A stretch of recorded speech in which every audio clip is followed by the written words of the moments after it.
Bismillahirrahmanirrahim. Assalamualaikum warahmatullahi wabarakatuh. Selamat pagi dulur-dulurku sekalian, semoga sehat dan bahagia selalu.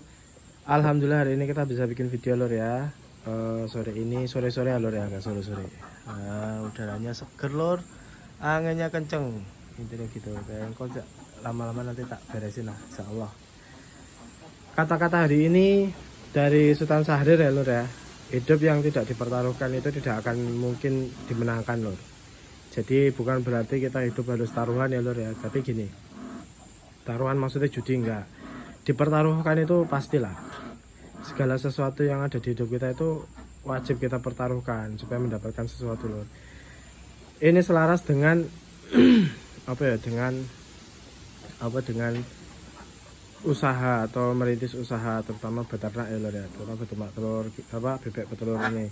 Jadi Kang Dewa, mungkin ada yang ngikutin Instagramnya Kang Dewa, pernah berkata bahwa usaha itu hasilnya pasti rugi. Nah, konsekuensinya itu untung. Itu jangan dibalik. Jadi bukan usaha itu pasti untung, konsekuensinya rugi, tapi usaha itu pasti rugi. Tapi konsekuensi kan sebenarnya kemungkinan terburuk kan ya.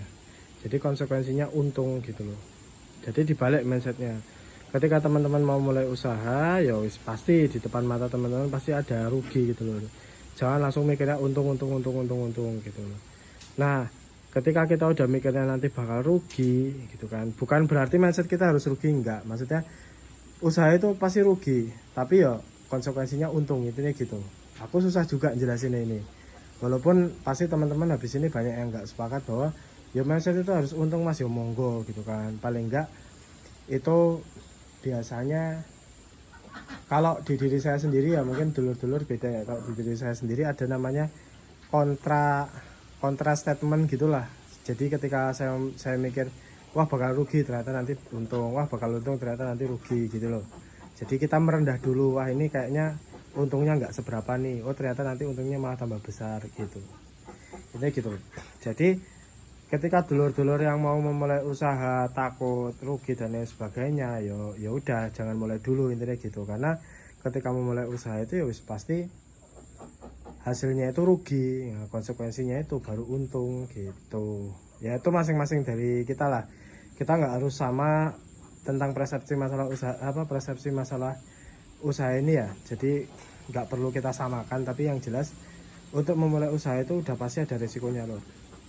Apalagi misal bebek petelur gini, resiko penyakit, resiko kematian, resiko gak bertelur, resiko gagal resiko harga pakan melambung tinggi gitu kan, apalagi ya, dan resiko-resiko lainnya yang nggak pernah kita perkirakan gitu loh. Nggak perkirakan tuh piye mas, tiba-tiba naudzubillah min dzalik ada banjir dan lain sebagainya gitu loh, kurang lebih seperti itu loh.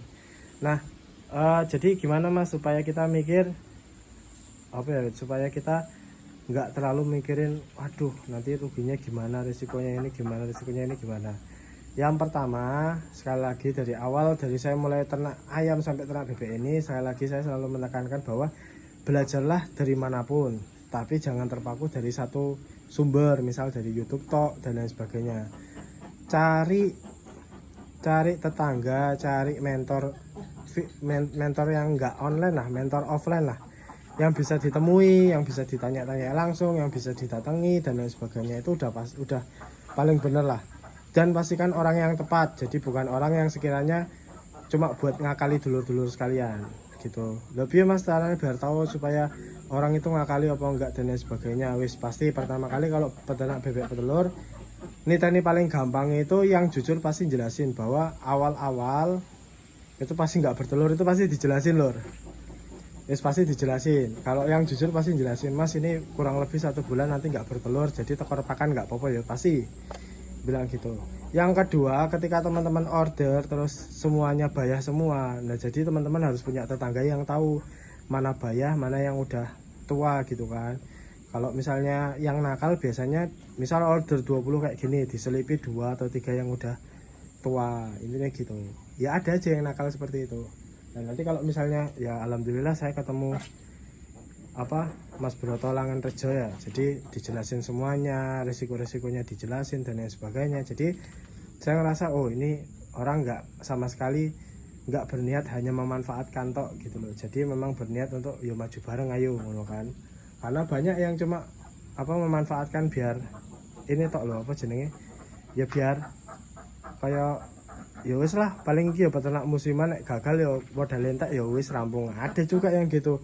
Teman-teman jangan menyepelekan orang-orang yang jahat seperti itu loh, pasti ada aja loh.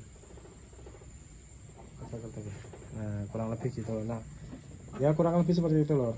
Awalnya saya juga ragu loh, maksudnya kan sebulan baru bisa nelur ya, tak pikir-pikir kan waduh aku tuku akeh tapi kalau sebulan gak nelur gimana. Tapi alhamdulillah di ijabah juga, akhirnya pas minggu ketiga ini udah konsisten 50% lah rata-rata lah, tiap harinya udah di atas 10 bahkan di atas 11 lah. Jadi hari pertama ya 10 terus 11 terus sempat 14 terus kemarin turun 12 terus hari ini 13. Nah, kan lumayan lah, maksudnya dengan kurun waktu ini masih belum waktu settle ya lur ya, maksudnya targetku ya settle 1 bulan. Settle itu maksudnya gimana mas, bertelur kalau Mojosari kan persentase bertelurnya kurang lebih 73%, berarti ya minimal 15 butir gitu kan. 15 butir itu 75%. Kan nggak bisa kan masuk 14, sekian butir kan nggak bisa. Intinya seperti itu ya lor ya. Jadi dan jangan terburu-buru kalau usaha. Intinya usaha itu yang penting dijalani dulu sedikit-sedikit. Misal ya sebagai percontohan diri saya sendiri ya, 20 ekor dulu, 20 ekor settle udah jalan 70%, 14 butir kan kemarin kan 70%. Kalau nunggu sampai settle 1 bulan terus baru nambah ya kurang lah lur lah, maksudnya kita harus ambil langkah yang lebih ini lagi. Jadi setelah udah 70% kita nambah yang ini.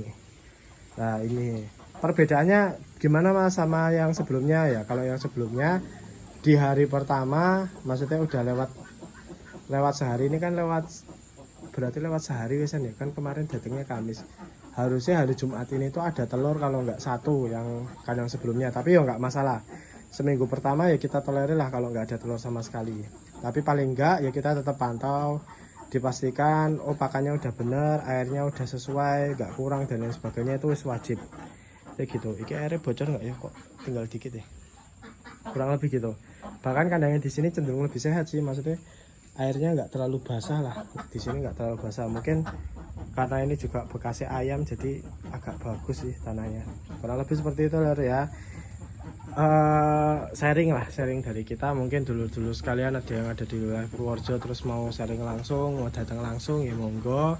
Tapi kalau datang masuk kandang agak berat ya lor, kalau misalnya sering-sering nanti juga stres ya. Mungkin datang ngumpul atau kita ngopi bareng mungkin tiap hari, insya Allah tiap hari Jumat sore gitu kan kita kosong kan, ya ayo lah kita ngopi gitu kan, kita ngobrol-ngobrol lagi. Yang masih ini ayam juga nggak masalah ya, ayo gitu loh, maksudnya ayam juga aku masih pelihara di sana gitu kan. Ya wes itu aja, mohon maaf kalau materinya nggak jelas, ngomongnya beribet dan lain sebagainya karena dadaan. Sekian dari saya, berarti salah kata mohon maaf. Wassalamualaikum warahmatullahi wabarakatuh.